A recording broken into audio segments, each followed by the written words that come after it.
Well, hello and welcome into Off the Bench here. It is a Wednesday morning. It's Cincinnati's first sports talk show. And that, yes, I think it's well understood that it's the first in the morning. We weren't the first. We didn't come up with the idea of sports talk in the Queen City. But here we are. Reed Mouse, Trace Fowler. Trace Fowler had a long night talking about the Cincinnati Reds, and they got a big win. They did. And a guy that you are quick to throw some shade at, I think. Yeah. I think it's more than fair to say you throw some shade at Tyler Stephenson, but he comes through in the ninth inning. I definitely sometimes feel like the fan base perhaps overvalues or says that Tyler Stephenson's worth more than he actually is. I will openly admit that some of that's probably due to just availability. We can always use the old bit, your best ability is availability bit. Sure. But I don't think he's not been healthy, and secondarily to that, I don't think he's developed that well. I don't think he's progressed to the liking of, and that's what most of the fandom comes down to, is what your expectations are of a player at some point in their career. Do they live up to those expectations? And then how do you feel about them? And more times than not, if you have someone that you hold to a high expectation, well, then it's maybe not totally fair to them. But, yeah, I guess I had high expectations for Tyler Stephenson when you seen him come up, and I felt like he was a really, really good player. And I feel like he's not gotten a whole lot better, to be honest. Well, that's part of the thing about Tyler Stephenson is he was billed probably the first guy during the rebuild, right? Like when the Reds decided, hey, we're going to scrap this thing down, we're going to rebuild it. He was kind of the one centerpiece at that time. But like, all right, Tyler Stephenson, he's already played a little bit in the MLB, and he's had flashes to show that he might be something special. And obviously, it's at a premier position that, if you get a good catcher, you're so far ahead of the eight ball. So that's why I think fans are a little more sentimental to him, because you were told 5 years ago this was going to be a centerpiece of the team going forward. But he comes up with a big hit last night. Is that his biggest play of the year? Is that his biggest swing of the year? Is this the biggest moment? It's hard to know over 162, but yeah, I don't see how it couldn't be at least right there, if not the top moment of Tyler Stephenson's season. I don't know. The Reds are an interesting spot. Let's be honest. The only real reason that the Reds are continuing to find life, as we call it, is because the Mets have been completely inept. They have fallen apart. They have been ripping at the seams. They have been butting at the seams, and they are busting at this point at the seams. The Mets are a weird bunch, because they could go off, they could rattle 8 or 9 wins off in a row, and it doesn't really matter how the Reds play from here moving forward, because the Mets just took care of business. It feels like that's definitely possible for the Mets, but it doesn't seem like that's probable at this point. I've said it all along. I think that we downplay, as some Reds fans seemingly do right now, the notion that there's other teams in the mix here. I mean, the Giants are ahead of the Reds. And I know, I get on here and I feel like people are like, oh, this is so pessimistic. I mean, they got a big win last night. It's like, I'm not being pessimistic. I'm being realistic. And maybe realistic isn't fun as a Cincinnati Reds sports fan at times, because more times than not, that leads to bad taste in your mouth or bad feelings. But I don't like sugarcoating things. I'm not going to sit up here and be like, oh, man, yeah, I mean, they find a way to win today, and then they can rattle off a few, and I don't know, they play in Sacramento. Where the hell the A's play at this point? Who knows? But the Athletics of who knows where. Northern Cal. Maybe they can rattle off 3 wins against them, and then you're feeling good. I don't want to say that the Reds don't have a chance at all. Of course they have a chance. But very much of the same issues that this team has had all year long happened again last night. I mean, they had 2 runs heading into the 9th inning. And the 2 runs, by the way, came off the bats of guys that don't ever play or don't get opportunities to play. Will Benson, and yes, I guess Sal Stewart just got up here, but he starts at a 50% clip. So I don't know if you want to consider that playing a lot or not. I don't know. But if you're a top prospect coming up and you seemingly could help the one thing that this team struggles with, I don't know. It seems like you would play a little bit more. But good to see Sal Stewart hit another home run. Good to see Tyler Stephenson, like you said. I'm happy for Tyler Stephenson that he hit a big home run. And you know what? I'm a man enough to admit this. Do I think that if you had a course of 162 and you could say, hey, who's the better player, Tyler Stevenson or Jose Trevino? Yeah, obviously it's Tyler Stevenson. Yeah. That's the obvious answer. my point all along with the Trevino-Stevenson thing is this. Trevino is playing really good, like really good baseball. And then Stevenson comes back and he's anointed the starting position and he plays there for weeks on end, and then Trevino has to take a back seat. He obviously at some point would have probably cooled off regardless. I'm not naive to that. But at the same time, this whole huge delta that some would act like that the Reds had between Tyler Stephenson and Jose Trevino, I never seen it. And that's kind of where I think most of maybe some people think my Tyler Stephenson hate comes from. It's not so much that I think that Tyler Stephenson doesn't have value. Of course he does. But how much value based off of what the perception is of the fan base, I don't know. I'm not totally sold on the idea that Tyler Stephenson is a cornerstone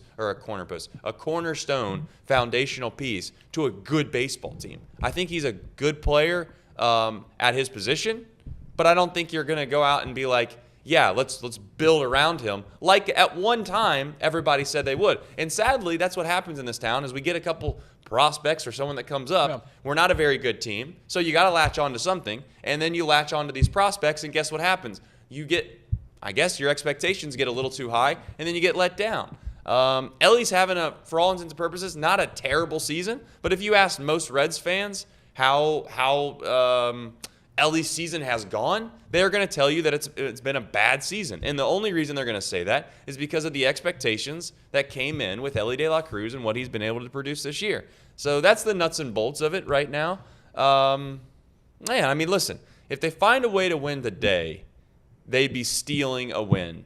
And I was looking at the schedule this morning, so obviously that means that I don't think that they're all the way out. Yeah. They're probably gonna have to go 7 games over 500 the rest of the way, which is 12-5, and need some help. And you're still probably gonna need some help there too, right? I don't think so. I think if they go 12-5, I think they get to enough wins to where they would be competitive because I think that they have the tiebreaker over the Mets, which helps significantly. That basically is a half game swing, and then you have, I guess. I'm hopeful that the Giants over the next 7 games against the Dodgers in the next 2 weeks, they kind of not fall apart, but they certainly don't play the same winning baseball that they have been. The Giants are hilarious because there was a graphic that came out about 3 weeks ago about ever since the Rafael Devers trade to that point in the season, the best record in baseball was the Boston Red Sox since the Rafael Devers trade, and the worst record in baseball was the San Francisco Giants, and ever since then, the Giants have been on an absolute tear. So you brought up a couple points about Tyler Stephenson that I kind of want to get your opinion on. Obviously, years ago, he was deemed a cornerstone of this team going forward. Yeah. And you don't think that might not be the case? You don't think that he's certainly a cornerstone? Do you think the Reds should go and get somebody else at the catcher position, or do you think he's serviceable enough and there's other holes to fill going forward, looking into next year and beyond? It all depends on where the direction of this team lies. I think that if they're going to sit here and tell me that they're going to do pitching, defense, then, well, it seems to me that they probably should invest a little bit more in certain positions at the defensive level, especially if they're going to get the production offensively that they have gotten. Tyler Stephenson, to me, at this point, is serviceable enough. I'm not going to sit here and act like you have to go out there and find a new catcher, but and I hope I'm proven wrong. I just don't think that he's an impactful piece that's going to make what I would think a considerable difference over the course of 162, because I don't think he's also going to be probably available for 162. And we'll leave it at that. I don't want to sit here and make this like a Tyler Stephenson bash session because ultimately you don't need a catcher to play 162 games. I'm not. Well, when I say over the course of 162, we can't go stretches of months where we're missing time or we got a fifth. Like with and again, maybe I'm being overly critical, but every team that I've watched that has dominated this division, Reed, has had a damn good catcher, and we want to sit here and act like it is like I watched Molina carry the Cardinals to playoffs year after year after year, and you can say whatever you want. I'm not. Should I be comparing Stevenson to Molina? No. But you have Contreras as well William now, Contreras who's absolutely dominating this division. Wilson Contreras when the Cubs were good. The reality is that we don't have that.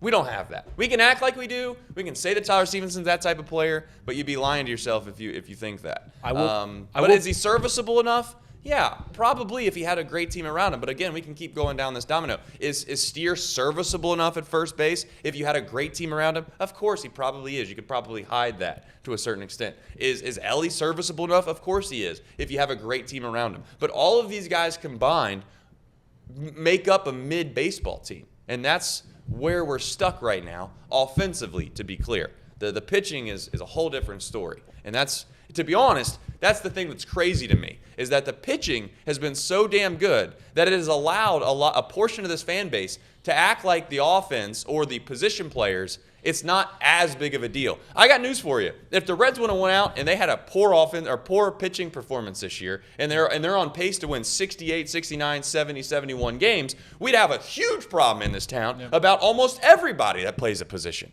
But since the pitching has saved their you-know-what, it's not as big of a deal. These guys are somewhat serviceable. Maybe we can make this work. Maybe they got a little bit of an injury, and that's why they're not playing well. Well, maybe so. But the difference between what the Reds are from a position player standpoint and what they produce consistently versus what a good team in the playoff does is light years ahead. They're not even relatively close. You know what it reminds me of? It reminds me of guys that go out and golf that shoot 79s, right? And they're good. Like, oh, man, that's not bad. And then someone goes out and shoots a 69, and they say, well, that's only 10 strokes.